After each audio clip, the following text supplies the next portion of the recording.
Good day, I'm Dr. T and welcome to my office. So today I'd like to respond to a Reddit post.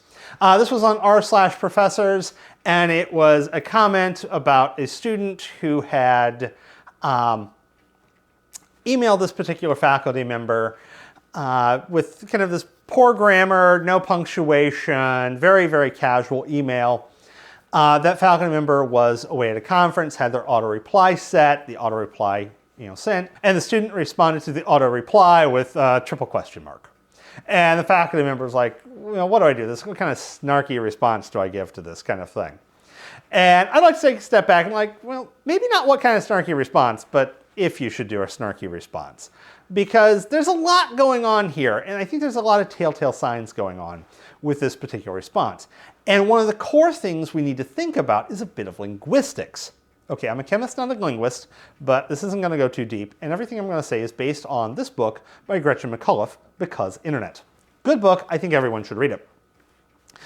The general premise of the book and the general thought that I want to bring out here is that there is not one English language.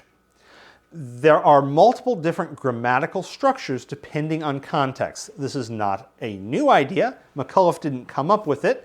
I believe it dates to a book called The Five Clocks back in the 60s, but McCullough is arguing that it's not just 5 different structures. There are dozens of different structures depending on context.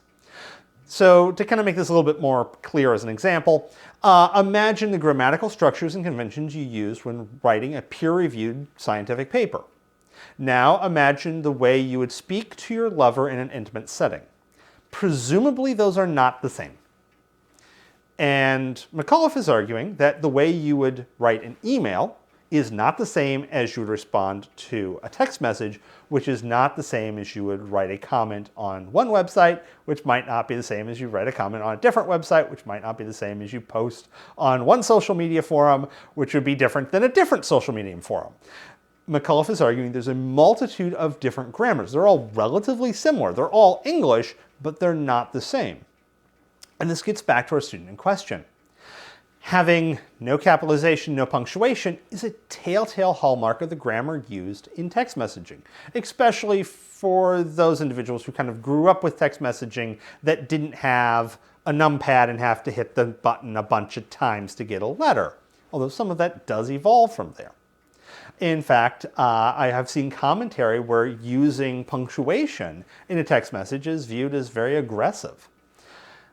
So with this light, it sounds like the student was sending a text message, not realizing that this is an email, or realizing it's an email, but not realizing it's different. The faux pas on the student was not that they don't know English, they don't know grammar, is that they missed the translation in the way the English language works between the two different settings. Their communication was almost certainly perfectly appropriate for a text message, especially between members who are a little bit younger, the Gen Z, early millennial crowd. I'm old, late millennial, and so for me, I'm going to send text messages definitely a bit more formally.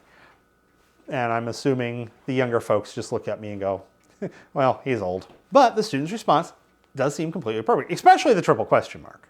It was like, that wasn't a response. But in an email setting, the faux pas is that it's the wrong format. Now, we could respond snarkily, but we have to keep in mind that email is not something that permeates most people's lives until they reach the corporate world. Now, if they're not part of the corporate world, depending on the type of work they do, or if they are, say, like this particular student and haven't jumped into working, they're still in education, then odds are they've not really encountered email. They might have had it as part of their K-12 curriculum, but K-12 curriculums aren't exactly uniform, and how much one student learns and what they might have missed does vary a lot, and it's something we already have to keep in mind. So, learning to write proper emails and the conventions to which emails use is an absolutely essential skill for those entering into the corporate world. But it's not something that we can expect them to know a priori. And so I would encourage anyone who is in this situation to maybe make a subtle, kind, corrective comment, but not be snarky and not be unkind. Or maybe just let it slide. Sometimes you gotta pick your battles, and certain learning objectives are more important than others. So with that said, I'll leave you with this piece of advice. Be slow to anger and quick to listen. Have a wonderful day.